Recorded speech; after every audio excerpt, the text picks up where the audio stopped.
Hello students, मैं हर्षवर्धन आपका विज्ञान टीचर आप सभी का हमारे यूट्यूब चैनल ब्लूप्रिंट टीचर में स्वागत करता हूं। बच्चों, हम लोगों ने कक्षा 9 का अध्याय 9 स्टार्ट कर दिया था और ये इस अध्याय पर आज हमारा भाग 7 है, यानी कि इससे पहले भी हमारी 6 वीडियोस आ चुकी हैं। ठीक है बच्चों, इस अध्याय का नाम क्या है? बल एवं गति के नियम। इसी को हम लोग इंग्लिश में क्या बोलते हैं? Force and laws of motions. ठीक है बच्चों, तो इस पर हम लोगों ने बच्चों क्या क्या समझा था कि फोर्स क्या होता है, मोशन क्या होता है, ये हम लोग पहले भी समझ चुके हैं। और इसी अध्याय में हम लोगों ने बच्चों जो गति के नियम थे वो हम लोग समझ चुके थे। ठीक है, न्यूटन के जो गति के नियम थे वो हम लोग समझ चुके थे। 3 नियम थे, पहला, दूसरा और तीसरा, वो तीनों ही हम लोग अच्छे से समझ चुके हैं। वो आप पिछली वीडियोस में जाकर के देख सकते हैं। आज की इस वीडियो में बच्चों हम लोग क्या समझेंगे? संवेग का संरक्षण, यानी कि कंजर्वेशन ऑफ मोमेंटम। ठीक है बच्चों, तो बच्चों आइए स्टार्ट करते हैं आज की वीडियो को। पर वीडियो को स्टार्ट करने से पहले मैं सभी से निवेदन करता हूं कि आप हमारे इस चैनल को सब्सक्राइब करें, हमारी वीडियो को लाइक करें और ज़्यादा से ज़्यादा अपने दोस्तों के साथ शेयर करें। अगर आपको कोई भी डाउट आता है तो आप हमसे कमेंट सेक्शन में जाकर के पूछ सकते हैं। तो बच्चों आइए स्टार्ट करते हैं आज की वीडियो को। तो बच्चों आज का जो टॉपिक है वो है संवेग का संरक्षण, यानी कि कंजर्वेशन ऑफ मोमेंटम। अब इसको हम लोग समझने के लिए हम लोग बात करते हैं सबसे पहले गति के तृतीय नियम के अनुसार। तो वहां पर हम लोगों ने क्या पढ़ा था बच्चों कि जब भी कोई बॉडी, कोई गतिमान बॉडी है, कोई वस्तु है और वो गतिमान है, तो वहां पर हमेशा क्या आता है? संवेग आएगा। देखो, गतिमान वस्तुओं में संवेग यानी कि क्या होता है? मोमेंटम होता है। कंफर्म है ये? तो हम लोग सेकंड जो हमारा लॉ था उसमें पढ़ चुके हैं। तो किसी भी वस्तु में जो कि गतिमान रहेगी उसमें हमेशा क्या रहेगा? संवेग, और यानी कि मोमेंटम। और वो संवेग या मोमेंटम जो होता है वो किसका गुणनफल होता है? द्रव्यमान और वेग का। तो जब हम लोग इन दोनों को गुणा कर देंगे तो हमें क्या मिल जाएगा? संवेग। अब इसी के आधार पर हम लोग क्या समझते हैं बच्चों? संवेग का संरक्षण। तो बच्चों इसको समझने के लिए हम लोग एक उदाहरण लेते हैं। मान लो बच्चों, जैसे आप स्क्रीन पर देख पा रहे हो कि आपके पास जो है एक ट्रक है। यहां पर पहली पिक्चर है ये। इस पहली पिक्चर में ये क्या है? ट्रक। और ये क्या है? एक हमारे पास कार है। ठीक है, अब यहां पे कंडीशन क्या है बच्चों? पहली इमेज में जो ट्रक है वो मूव कर रहा है, वो चल रहा है, और जो कार है वो फिक्स जगह पे खड़ी हुई है। ठीक है बच्चों, अब देखो, अभी हम लोगों ने ये बोला कि जब भी कोई मूविंग ऑब्जेक्ट होता है, जब कोई वस्तु जो है चल रही होती है, गतिमान होती है, तो वहां पर क्या होता है? संवेग यानी कि मोमेंटम होता है। तो जब ये ट्रक चल रहा होगा तो यहां पर भी कोई ना कोई मोमेंटम होगा उसके पास। तो यहां पर हम लोग बोल सकते हैं पहली चीज क्या है कि इस ट्रक पर कोई ना कोई मोमेंटम जरूर होगा, क्योंकि वो मूविंग में है। ठीक है, ये मूविंग है और वो फिक्स है। तो जब ये मूव कर रहा है तो यहां पर कोई ना कोई मोमेंटम जरूर होगा। जब मोमेंटम है तो बेसिकली हम लोग ये भी बोल सकते हैं कि यहां पर कोई ना कोई उसकी वेलोसिटी या स्पीड या चाल, हम लोग बोल सकते हैं एक बार सिंपल लैंग्वेज में, कि यहां पर कोई ना कोई उसका वेग जरूर होगा। ठीक है बच्चों, अब ये तो यहां पर फिक्स है। अब हुआ क्या? जैसे ही ये आगे चल रहा था तो इसने जो है इस कार को हिट कर दिया। ठीक है बच्चों, इसने इस कार को हिट कर दिया। अब जैसे आप लोग देखते हो, कई बार आप लोगों ने रियल में भी देखा होगा कि अगर कोई गाड़ी खड़ी हुई है और पीछे से आगे उसको कोई धक्का मार दे या हिट कर दे, तो होता क्या है? जो गाड़ी ने धक्का मारा है वो तो आगे जाकर रुक जाती है, लेकिन ये वाली जो गाड़ी फिक्स खड़ी हुई थी वो थोड़ी सी आगे चलने लग जाती है। तो हम लोग ये बोल सकते हैं कि अगर मैं इस कंडीशन में बोलूं, सेकेंड कंडीशन, तो अब ये जो ट्रक होगा ये तो फिक्स हो जाएगा यानी कि रुक जाएगा, लेकिन जो हमारी कार होगी वो क्या करने की? अब मूव करने लग जाएगी आगे की तरफ। ठीक है बच्चों, अब हम लोगों ने क्या समझा? यहां पर दोबारा से जो हमने कंडीशन यहां लगाई थी वही कंडीशन अब हम लोग यहां पर भी लगाएंगे, यानी कि जब कोई ऑब्जेक्ट मूव करता है, जब कोई वस्तु गतिमान होती है, तो वहां पर क्या आ जाता है? मोमेंटम यानी कि संवेग आ जाता है। तो हम लोग ये बोल सकते हैं कि यहां पर भी क्या आ जाएगा? मोमेंटम यानी कि संवेग आ जाएगा, क्योंकि अब ये जो कार थी वो गतिमान हो चुकी है, मूविंग हो चुकी है, और जो ये ट्रक था वो रुक गया है। तो यहां पर जो संवेग होगा यानी मोमेंटम होगा वो यहां पर इसका कम हो जाएगा। ठीक है बच्चों, देखिए दोनों कंपैरिजन करना है आपको। यहां पर ये जो ट्रक था वो चल रहा था, टक्कर मारी इसने कार को, कार जो है आगे मूव हुई, और ये जो ट्रक था इसमें थोड़ी गति कम हुई, तो यहां पर इसका मोमेंटम क्या हो गया? कम हो गया। तो आफ्टर हिटिंग, अगर हम लोग देखते हैं आफ्टर हिटिंग क्या होगा? जो ट्रक का मोमेंटम है मोमेंटम मैं m से दिखा रहा हूं, वो क्या हो जाएगा, कम हो गया, और कार का जो मोमेंटम है बच्चों वो बढ़ गया। ठीक है बच्चों। अब यहां पर मैं इससे पहले देखता हूं बिफोर हिटिंग।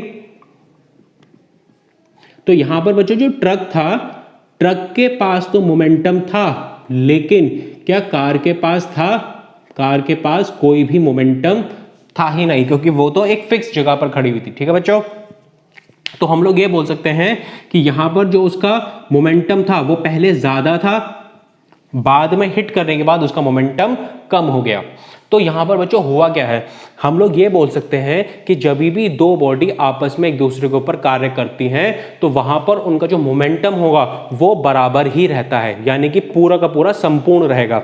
तो हम लोग ये बोल सकते हैं कि यहां पर जितना उसका कम हुआ, यानी कि इस वाले हिटिंग वाली पोजीशन में जितना ट्रक ने कम करा है अपना मोमेंटम, उतना ही कार ने मोमेंटम जो है गेन कर लिया है। हम इसको बोलेंगे ट्रक था, तो ट्रक का जो मोमेंटम है वो जितना कम हुआ उतना ही कार का जो मोमेंटम होगा वो बढ़ जाएगा। तो हम लोग ये बोलेंगे कि ये दोनों चीजें क्या होंगी, बराबर होंगी। तो अगर मैं बहुत सिंपल वे में बोलूं तो ट्रक ने अगर मान लो 5 मोमेंटम जो है कम कर लिया, ठीक है, तो यहां पर क्या होगा, कार का उतना ही मोमेंटम बढ़ जाएगा। ठीक है। तो यहां पर हम लोग टोटल बोल सकते हैं कि जब भी दो वस्तुएं आपस में कार्य करती हैं तो उनका जो मोमेंटम होता है, टोटल मोमेंटम, वो उतना ही रहेगा। तो इससे हम लोग ये भी निष्कर्ष निकाल सकते हैं कि ना तो मोमेंटम को बनाया जा सकता है, ना ही उसको डिस्ट्रॉय करा जा सकता है, ना ही वो क्रिएट होगा, ना ही वो डिस्ट्रॉय होगा। ठीक है बच्चों। तो बच्चों अभी तक हम लोगों ने जो पढ़ा उसके अकॉर्डिंग संवेग के संरक्षण के अनुसार जब दो अथवा अधिक वस्तुएं एक दूसरे के ऊपर कार्य करती हैं तो उनका संपूर्ण संवेग स्थिर अथवा संरक्षित बना रहता है। ठीक है। तो जितना वो टोटल होगा मोमेंटम वो बिल्कुल एक क्या कहते हैं कांस्टेंट रहेगा, स्थिर रहेगा, उसमें कोई भी चेंजेस नहीं होंगे, बशर्ते कोई बाहरी बल उस पर ना लग रहा हो। यह ध्यान रखना है कि जब भी दो या दो से ज्यादा वस्तुएं एक दूसरे के ऊपर कार्य करेंगी तो वहां पर जो संवेग होगा वो फिक्स रहेगा, चेंज नहीं होगा। लेकिन कंडीशन क्या है कि वहां पर कोई बाहर से कोई फोर्स उस पर ना लग रहा हो, उस पर कोई बाहरी बल ना लग रहा हो। ठीक है बच्चों। इसके अलावा बच्चों हम लोग ये भी तो बोल सकते हैं, यहां से निष्कर्ष जो निकलता है और ये बहुत इंपॉर्टेंट है, और वो क्या है बच्चों कि संवेग को कभी भी उत्पन्न अथवा नष्ट नहीं किया जा सकता है। ध्यान रखिएगा। तो जितना भी होगा पहले या बाद में वो बिल्कुल बराबर रहता है। ठीक है बच्चों। तो जो भी वस्तुएं कार्य करेंगी वहां पर संवेग हमेशा स्थिर रहेगा। तो इसका मतलब ना तो उसे उत्पन्न कर सकते हैं और ना ही उसको हम लोग नष्ट कर सकते हैं। ठीक है बच्चों।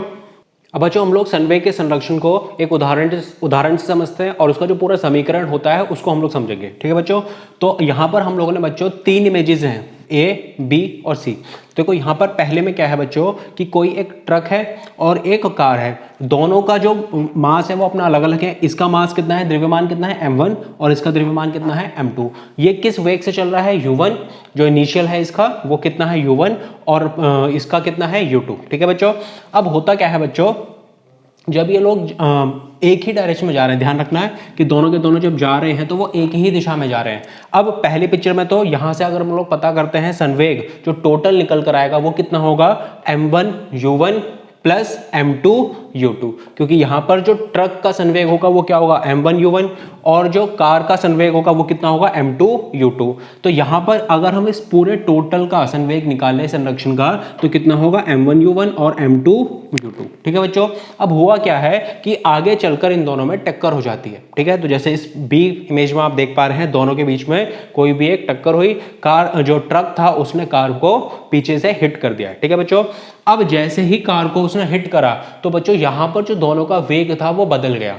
तो यहां पर इसका मास तो देखो द्रव्यमान तो बराबर रहेगा उतना ही, तो इसका m1 था वही रहा, इसका m2 था इसका भी वही रहा, लेकिन दोनों के जो वेग थे उनमें परिवर्तन हो गया। तो यहां पर जो ट्रक का वेग था पहले वो प्रारंभिक वेग कितना था u1, और अंतिम वेग कितना आ गया है v1, और यहां पर प्रारंभिक वेग कितना था u2, यहां पर कितना हो गया v2।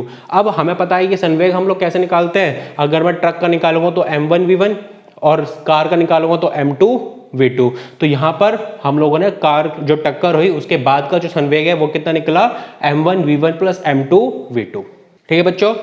अब मान लो बच्चों, जब ट्रक ने गाड़ी को, उस कार को हिट करा है, तब टक्कर मारी है, तो कुछ समय के लिए वो एक दूसरे से आपस में भिड़े होंगे। तो कितने समय के लिए हम लोग मान लेते हैं उसको, कितना समय था, टी समय था। तो मान ले ट्रक और कार थोड़े से समय टी के लिए टकराते हैं, ठीक है। तो यहां पर टाइम हम लोगों ने कितना मान लिया है, टी।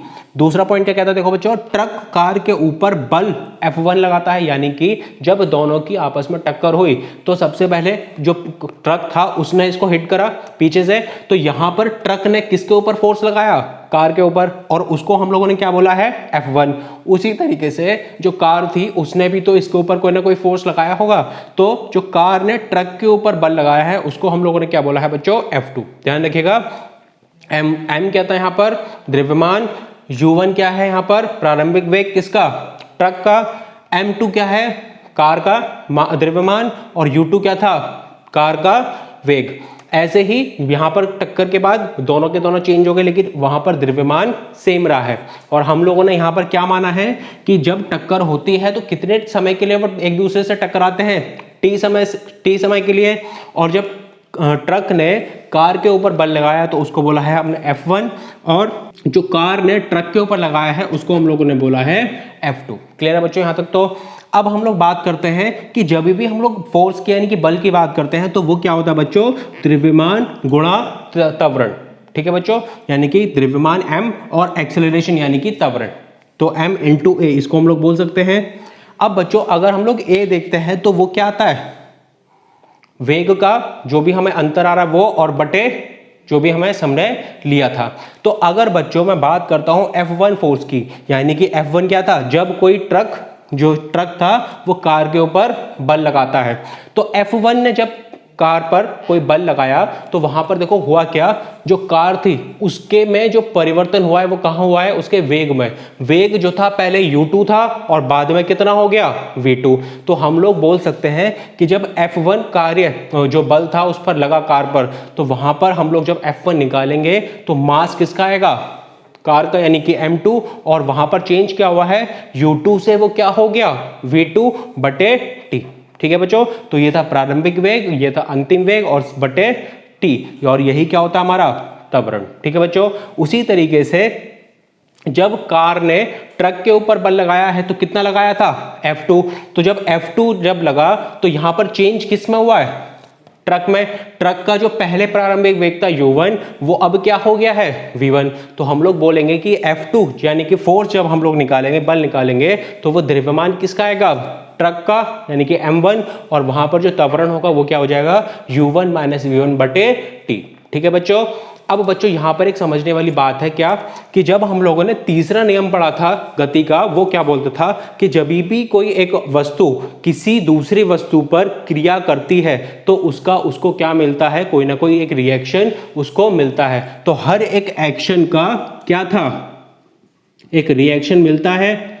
तो वही हुआ यहां पर जब ट्रक ने कार के ऊपर कोई फोर्स लगाया, कोई बल लगाया, तो उसी तरीके से कार ने भी ट्रक के ऊपर कोई बल लगा दिया है। और हम लोगों ने ये पढ़ा था कि ये दो एक्शन और रिएक्शन होते हैं वो आपस में इक्वल होते हैं। और इसके साथ साथ एक चीज और पढ़ी थी, इक्वल तो होंगे लेकिन वो क्या होगा, अपोजिट होगा, विपरीत होगा। यह हम लोगों ने पिछली वीडियो में पढ़ा है, या आप जाकर के उसको चेक कर सकते हैं। तो हम लोग ये बोलेंगे कि जब भी कोई एक वस्तु किसी दूसरे पर कार्य करता है तो वहां पर उसको क्या मिलता है, उसको निष्कर्ष मिलता है, एक क्रिया का निष्कर्ष मिलेगा, यानी कि एक्शन का रिएक्शन मिलता है। और वो जो लगेगा फोर्स वो बिल्कुल बराबर होगा लेकिन एक दूसरे के अपोजिट लगेगा। ठीक है बच्चों, अगर मान लो इस तरफ लगा है फोर्स, तो जो दूसरा फोर्स लगेगा वो दूसरे उसके लगेगा तो उतना ही, लेकिन वो दूसरी दिशा में यानी कि विपरीत दिशा में लगेगा। तो हम लोग बच्चों ये बोल सकते हैं कि ये जो F1 और F2 है वो दोनों के दोनों क्या होंगे, बराबर होंगे। तो F1 जो होगा वो बराबर होगा F2 के, लेकिन यहां पर जो लग रहा है वो ये दोनों के दोनों फोर्सेस, ये बल जो लग रहे हैं वो एक दूसरे के अपोजिट लग रहे हैं। तो हम लोग ये बोलेंगे कि F1 बराबर तो है लेकिन माइनस F2 के। ठीक है बच्चों, तो यहां पे ध्यान रखना है, इसको हम लोग मान लेते हैं समीकरण 1 और इसको मानते हैं हम लोग समीकरण 2।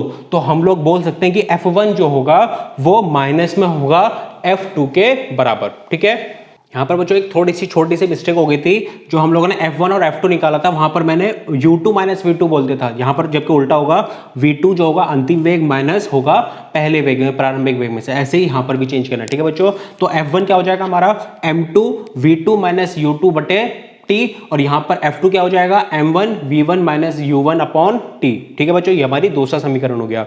अब हम लोगों ने ये भी बोला भी कि तीसरे नियम के अनुसार जो F1 होगा वो किसके बराबर होगा, F2 के।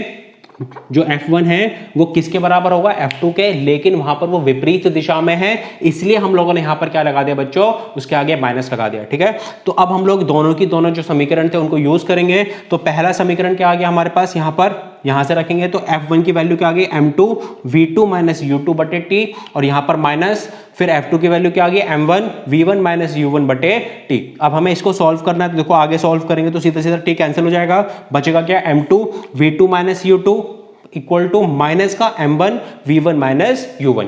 इसको हम लोग M2 और M1 को अंदर मल्टीप्लाई कर देंगे तो हमें क्या मिल जाएगा यहाँ पर M2 V2 minus M2 U2, और यहाँ पर साइन चेंज जाएगा तो equal to minus V1 M1 V1 plus M1 U1, ये यहाँ पर माइनस माइनस प्लस हो जाएगा। इसके बाद लास्ट में हम लोग देखते हैं तो बच्चों हमें क्या मिल जाएगा इसको सॉल्व करने पर, M1 U1 plus M2 U2 equals to M1 V1 plus M2 U2। और बच्चों यही जो होता है हमारा समीकरण होता है किसका, संवेग का संरक्षण का, यानी कि कंजर्वेशन ऑफ मोमेंटम का। और इसको हम लोग कैसे बोल सकते हैं बच्चों, कि टकराने के पहले का संवेग वो बराबर होगा टकराने के बाद टोटल जो संवेग होगा उसके। तो हम लोग ये बोल सकते हैं कि संवेग जो है ना तो कभी भी उत्पन्न होता है और ना ही कभी भी नष्ट होता है, टकराने से पहले और बाद में संवेग जो होगा वो एकदम स्थिर रहेगा। तो बच्चों ये था हमारा आज का टॉपिक जो हमने पूरा समझ लिया है। आपको अगर इसमें कोई भी डाउट्स है तो आप हमसे कमेंट सेक्शन में जाकर के पूछ सकते हैं। तो बच्चों आज की वीडियो के लिए इतना ही। आगे के जो इसके टॉपिक होंगे वो हम लोग नेक्स्ट वीडियो में कवर करेंगे। इसके ऊपर बहुत सारे हमें क्वेश्चंस करने हैं, वो हम लोग नेक्स्ट वीडियो में कवर करेंगे। तो बच्चों मिलते हैं हम लोग नेक्स्ट वीडियो में। आज के लिए बस इतना ही। तो बच्चों जाने से पहले मैं आप सभी से निवेदन करना चाहूंगा कि आप सभी लोग हमारे इस चैनल को सब्सक्राइब करें, हमारी वीडियो को लाइक करें, अपने दोस्तों के साथ ज़्यादा से ज़्यादा शेयर करें, और आपके जो भी डाउट्स हैं वो आप हमसे कमेंट सेक्शन में जाकर के पूछ सकते हैं। तो बच्चों मिलते हैं हम लोग नेक्स्ट वीडियो में। Thank you.